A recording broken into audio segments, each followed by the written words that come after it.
परमेश्वर का वचन सुनने के बाद आपने जो भी सीखा है उसे कमेंट करके जरूर बताएं। हजारों लोग आपके कमेंट पढ़ते हैं और आशीष पाते हैं। यूहन्ना का प्रकाशित वाक्य 5वां अध्याय। और जो सिंहासन पर बैठा था, मैंने उसके दाहिने हाथ में एक पुस्तक देखी जो भीतर और बाहर लिखी हुई थी, और वह 7 मुहर लगाकर बंद की गई थी। फिर मैंने एक बलवंत स्वर्गदूत को देखा जो ऊंचे शब्द से प्रचार करता था कि इस पुस्तक के खोलने और उसकी मुहरें तोड़ने के योग्य कौन है। और न स्वर्ग में, न पृथ्वी पर, न पृथ्वी के नीचे कोई उस पुस्तक को खोलने या उस पर दृष्टि डालने योग्य निकला। और मैं फूट फूट कर रोने लगा, क्योंकि उस पुस्तक के खोलने या उस पर दृष्टि करने के योग्य कोई न निकला। ये पुस्तक क्या थी जिसका यूहन्ना पर इतना प्रभाव पड़ा? और वो फूट फूट कर रोने लगा। ये पुस्तक और कुछ नहीं, केवल पृथ्वी के दस्तावेज थे। यहूदी व्यवस्था के अनुसार जब कोई यहूदी अपनी संपत्ति बेचता था तो उसके छुटकारे का प्रावधान होता था। उसे एक नियुक्त अंतराल में उस संपत्ति को वापस खरीदने का अधिकार होता था, परंतु उसे उसमें लिखी शर्तें पूरी करनी होती थी। इस प्रकार जब भी संपत्ति बेची जाती थी तो उसके 2 दस्तावेज तैयार होते थे। एक मुहरबंद करके सुरक्षित रख दिया जाता था और दूसरा खुला रहता था और बेचने वाले के पास रहता था। छुटकारे के समय आप उस खुले दस्तावेज के संदर्भ के द्वारा यह सिद्ध करते थे कि आप ही हैं जिसको छुटकारा देने का अधिकार है। और उसके बाद आप मुहरबंद पुस्तक की मुहरें खोलते थे तथा उसके शर्तों को पूरा करते थे, और इस प्रकार संपत्ति आपको वापस की जाती थी। यिर्मयाह की पुस्तक के 32वें अध्याय में यिर्मयाह को हम बंदीगृह में पाते हैं। यिर्मयाह ने पूर्व सूचना दी कि यरूशलेम बाबुल के हाथ में आ जाएगा। उसने लोगों से कहा, मुकाबला न करना ताकि जान बच जाए, क्योंकि मुकाबला करना आत्महत्या करना होगा। बाबुल उनको जीत लेगा। उसको विद्रोह के अपराध में पकड़कर अंधेरी कोठरी में डाल दिया गया कि बाबुल द्वारा आक्रमण का मुकाबला न करना, बल्कि हथियार डाल देना, क्योंकि विजय बाबुल की ही होगी। उसने यह भी पूर्व सूचना दी कि बाबुल में गुलामी के 70 वर्ष बाद वे वापस स्वदेश लौटेंगे। बाबुल की सेना नगर के बाहर थी और वे नगर को जीतने वाले ही थे, और यिर्मयाह बंदीगृह में था, क्योंकि उसने लोगों को मुकाबला न करने को कहा था, क्योंकि उनकी हार निश्चित थी। उसने आगे कहा कि देश उन्हें वापस मिलेगा। परमेश्वर का वचन यिर्मयाह के पास पहुंचा, तुम्हारे चाचा की संपत्ति का छुटकारा होगा, जा और उसे छुड़ा ले। इन अनुबंधों में यह प्रावधान होता था कि यदि व्यक्तिगत रूप से आप संपत्ति को नहीं छुड़ा सकते थे तो आपका कोई संबंधी उसे छुड़ा सकता था, ताकि संपत्ति परिवार ही में रहे। परमेश्वर का वचन यिर्मयाह के पास पहुंचा कि उसके चाचा हनामील के खेत के छुटकारे का समय निकट आ रहा था, जाकर उसे छुड़ा ले, क्योंकि उसका चाचा अभी इस योग्य नहीं। यह जनता पर परमेश्वर की प्रतिज्ञा में उसके विश्वास का प्रदर्शन था। परमेश्वर की प्रतिज्ञा थी कि वे लौटकर अवश्य आएंगे। वो उस काल कोठरी में था कि अगले ही दिन उसके भतीजे ने आकर उससे कहा कि उसका पापा उससे अपेक्षा करता है कि वह उनके खेत को मुक्त करा दे, क्योंकि यह उसका अधिकार था।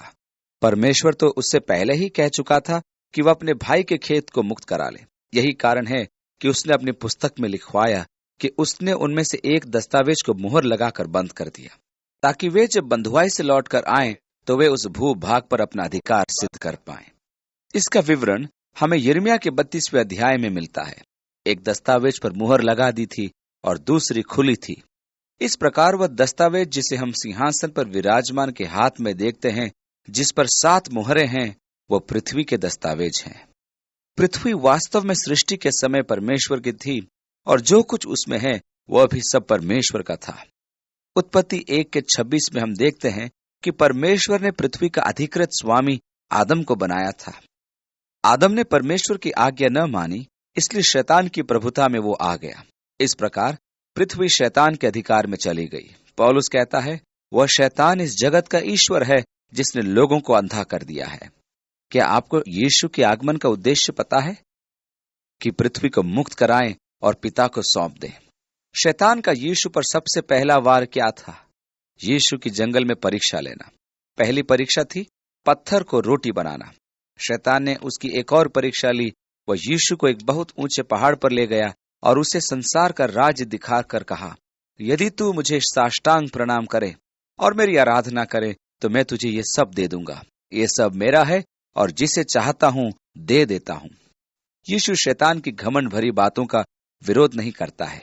वो जानता था कि यह संसार उसने अपने अधिकार में किया हुआ है। ये संसार परमेश्वर का विद्रोही है। इस संसार का वास्तविक ईश्वर शैतान ही है। जब आप मसीह को ग्रहण कर लेते हैं तब आप संसार में परदेशी हो जाते हैं। यीशु ने कहा, यदि तुम संसार के होते तो संसार तुमसे प्रेम करता, क्योंकि जगत अपनों से प्रेम करता है, परंतु तुम जगत के नहीं हो। ये जगत शैतान के अधिकार और नियंत्रण में है। इसलिए उन सब समस्याओं के लिए जो आज संसार में है, परमेश्वर को दोष लगाना गलत है। मनुष्य उन सब दुखों के लिए जो संसार में है, परमेश्वर पर दोष लगाते हैं और ये गलत है।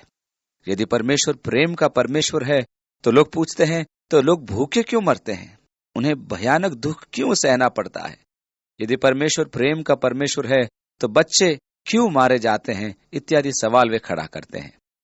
याद रखिए, संसार शैतान का है और परमेश्वर से विद्रोह में है, और मनुष्य शैतान के साथ विद्रोह में जुड़ गया है। मुझे निश्चय है कि यदि वोट लिया जाए कि हम किसको चाहते हैं कि वह संसार पर राज्य करे, परमेश्वर या शैतान, तो मैं सोचता हूं कि शैतान भारी मतों से जीत जाएगा।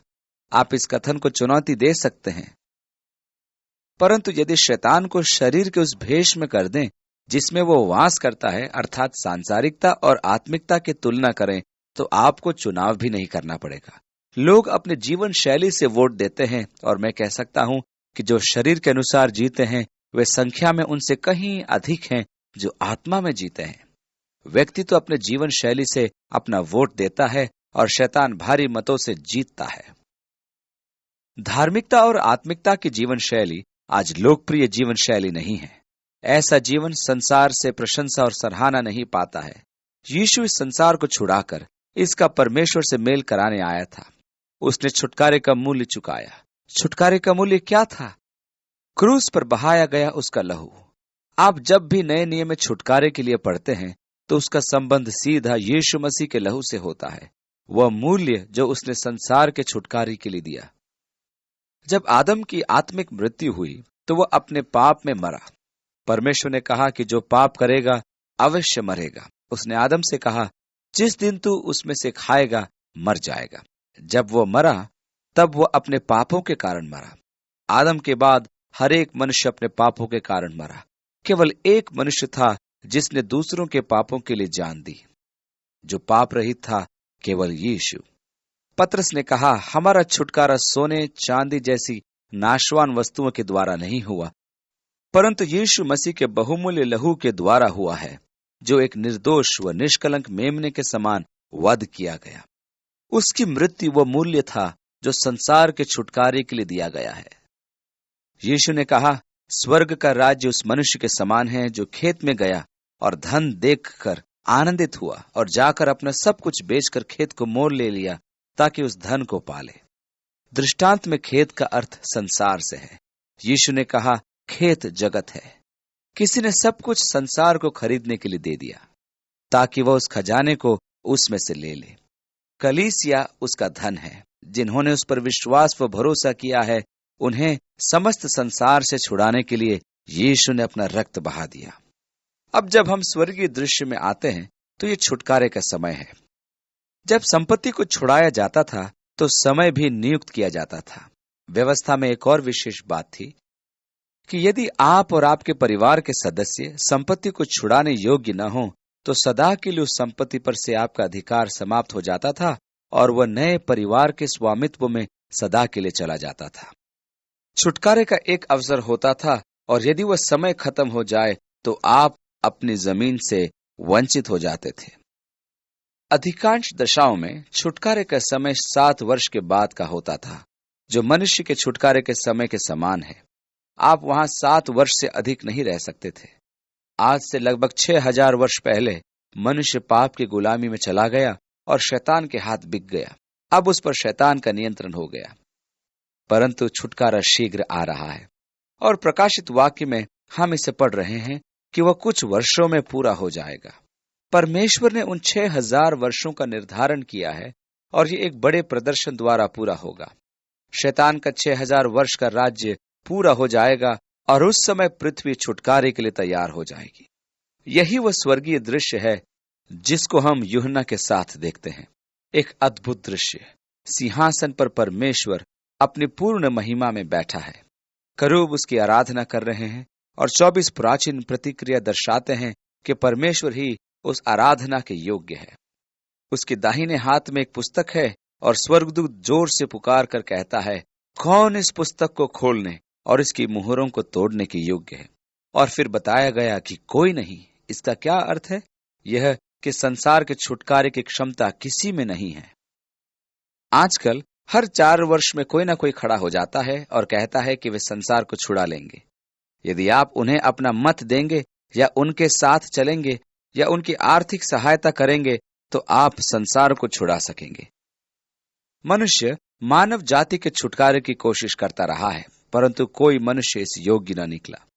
इस कारण यूहन्ना रोता है। क्यों? क्योंकि यदि कोई नहीं छुड़ा सकता तो वह सदा शैतान के अधिकार में रहेगा। यह यूहन्ना के बर्दाश्त से बाहर था। वह स्वयं को निकम्मा पाता है। इस भयावह विचार से कि संसार तो सदा के लिए शैतान के नियंत्रण और अधिकार में रहेगा और दुख का राज्य बना रहेगा, यूहन्ना सुबक सुबक कर रोने लगता है। और 5वें अध्याय के 4 आयत में लिखा है, और मैं फूट फूट कर रोने लगा, क्योंकि उस पुस्तक के खोलने या उस पर दृष्टि करने के योग्य कोई न मिला। तब उन प्राचीनों में से एक ने मुझसे कहा, मत रो, देख यहूदा के गोत्र का वह सिंह जो दाऊद का मूल है, उस पुस्तक को खोलने और उसकी 7 मुहरें तोड़ने के लिए जयवंत हुआ है। और मैंने उस सिंहासन और चारों प्राणियों और उन प्राचीनों के बीच में मानो एक बध किया हुआ मेमना खड़ा देखा। उसके 7 सींग और 7 आंखें थीं। ये परमेश्वर की 7 आत्माएं हैं जो सारी पृथ्वी पर भेजी गई हैं। उसने आकर उसके दाहिने हाथ से जो सिंहासन पर बैठा था वह पुस्तक ले ली। मेरे लिए यह रुचिकर बात है कि एक प्राचीन यूहन्ना को बताता है कि यहूदा के गोत्र के सिंह को देखो। जब यूहन्ना उसे देखता है तो उसे एक बध किया हुआ मेमना दिखाई पड़ता है। इसका अर्थ यह हुआ कि यूहन्ना उस पर अभी भी क्रूस के निशानों को, उसके दुख को देखता है। यह संभव है कि स्वर्ग में यीशु का दर्शन आपके लिए भयानक अनुभव हो, क्योंकि आपने अपने मनों में यह कल्पना की होगी कि यीशु का चेहरा सुंदर और कोमल और महिमा से परिपूर्ण होगा। परंतु यशायाह के 52 और 53वें अध्याय में भविष्यवाणी हमें मिलती है, और जितनों ने उस पर दृष्टि की वे अचंभित हुए, वे विस्मित हुए। क्यों? क्योंकि उसका चेहरा बिगड़ गया था और मनुष्य के रूप में उसे पहचाना न जा सकता था। हमने उसे देखने से अपना मुंह मोड़ लिया। दूसरे शब्दों में वह इतना भयानक था कि उसे देखने की शक्ति किसी में न थी। परंतु आगे वह कहता है, परंतु हमारे ही पापों के लिए उसे घायल किया गया और हमारे ही अधर्म के कारण उस पर मार पड़ी।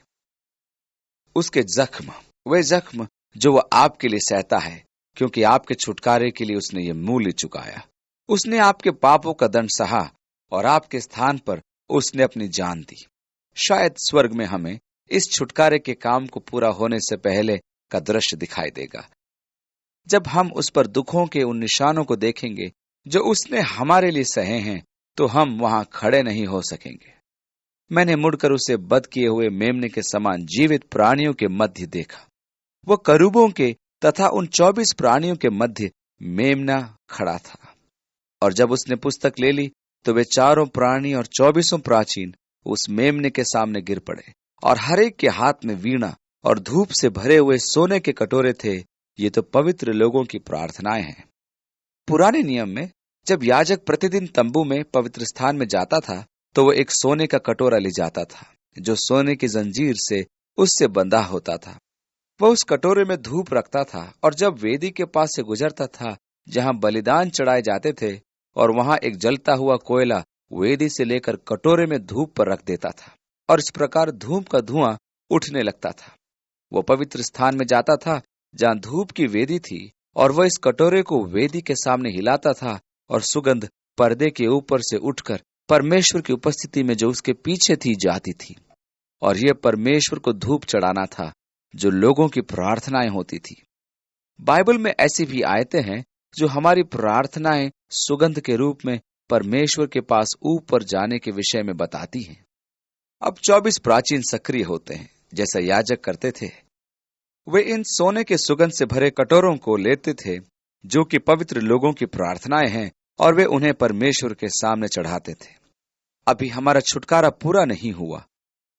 मूल्य तो पूरा हो गया और वह अदा भी कर दिया गया है। यीशु सदा के लिए एक बार बलिदान हुआ, परंतु प्रेरित पौलुस रोमी 8 में कहता है, सारी सृष्टि और हम करहाते हैं और दुख उठाते हुए अपने छुटकारे की बाट जोते हैं। हमारी देह को अभी तक छुटकारा नहीं मिला। हम उस दिन की प्रतीक्षा में हैं जब हमारे शरीर को छुटकारा मिलेगा। परमेश्वर ने हमें पवित्र आत्मा बयाने के रूप में दिया है कि हमारा छुटकारा हो। इस प्रकार परमेश्वर ने हमें दिखा दिया कि वह छुटकारे के लिए ईमानदार है, और आपको ये दिखाने के लिए उसने पवित्र आत्मा दिया है। उसने छुटकारे के दिन के लिए प्रतिज्ञा की आत्मा से आप पर मुहर लगा दी है। पौलुस इफिसियों के पहले अध्याय में हमें बताता है कि स्वर्गीय स्थानों में मसीह में प्राप्त महिमामय आशीषों में से एक है विश्वास करने पर हमारे ऊपर प्रतिज्ञात पवित्र आत्मा की मुहर, जो हमारे छुटकारे तक उत्तराधिकार का बयाना है। प्रभु ने आपको खरीद लिया है, उसने उसका मूल्य चुकाया है। अभी उसने आपको लिया नहीं है, उसने बयाना दिया है, यानी कि एडवांस पेमेंट दिया है। परंतु किसी भी पल वो आपको लेने के लिए आ रहा है। वह कहता है, ये मेरे हैं, मैंने इनका एडवांस पेमेंट कर दिया है। हमें इब्रानियों में बताया गया है कि परमेश्वर ने सब कुछ उसके अधीन कर दिया है। अभी हमें सब कुछ उसके अधीन दिखाई नहीं देता, वह अभी संपन्न नहीं हुआ है। अभी भी हमें संसार में उसका विरोध नजर आता है। संसार उसके अधीन नहीं, वह विद्रोह में है, इसलिए सब कुछ अभी उसके अधीन दिखाई नहीं देता। परंतु हम यीशु को देखते हैं, जिसको स्वर्गदूतों से कुछ ही कम किया गया था कि वह मृत्यु का दुख उठाए। उसे महिमा और आदर का ताज पहनाया गया, और अब वो प्रतीक्षा में है कि पिता सब कुछ उसके अधीन कर दे। अपने पूरे किए गए काम से वह विश्राम कर रहा है, और अब पिता सब कुछ उसके अधीन कर देगा, और फिर वह उसकी स्थापना राजाओं के राजा और प्रभुओं के प्रभु के रूप में करेगा। परंतु छुटकारा अभी पूरा नहीं हुआ है, क्योंकि खरीदी गई वस्तु पर उसने अभी दावा नहीं किया है। ये तो उस उदाहरण के जैसा है कि आप किसी दुकान से कुछ खरीदने के लिए दुकान में जाते हैं, और आपको ध्यान आता है कि अभी आपके पास पूरे पैसे नहीं हैं, परंतु वह चीज आपको चाहिए, तो आप दुकान वाले को बयाना देते हैं या एडवांस देते हैं कि उससे वह रोके रहे। वे अनुबंध लिख देते हैं और रख लेते हैं कि एक नियुक्त समय पर आप उसे ले जाएंगे। इस अंतराल में देखा जाए तो वह आपकी ही है, कोई और आकर उसको नहीं खरीद सकता।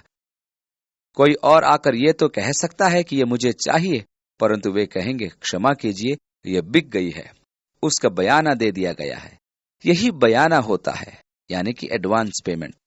हमारे पास पवित्र आत्मा है, जो कि हमारे उत्तराधिकार का बयाना है, जब तक कि खरीदी गई संपत्ति को छुड़ाया न जाए। अब वे प्राचीन उन सोने के कटोरों को परमेश्वर के सामने चढ़ाते हैं, जो पवित्र लोगों की प्रार्थनाएं हैं। आपने कितनी बार प्रार्थना की है, तेरा राज्य आए, तेरी इच्छा जैसे स्वर्ग में पूरी होती है वैसे ही पृथ्वी पर भी हो।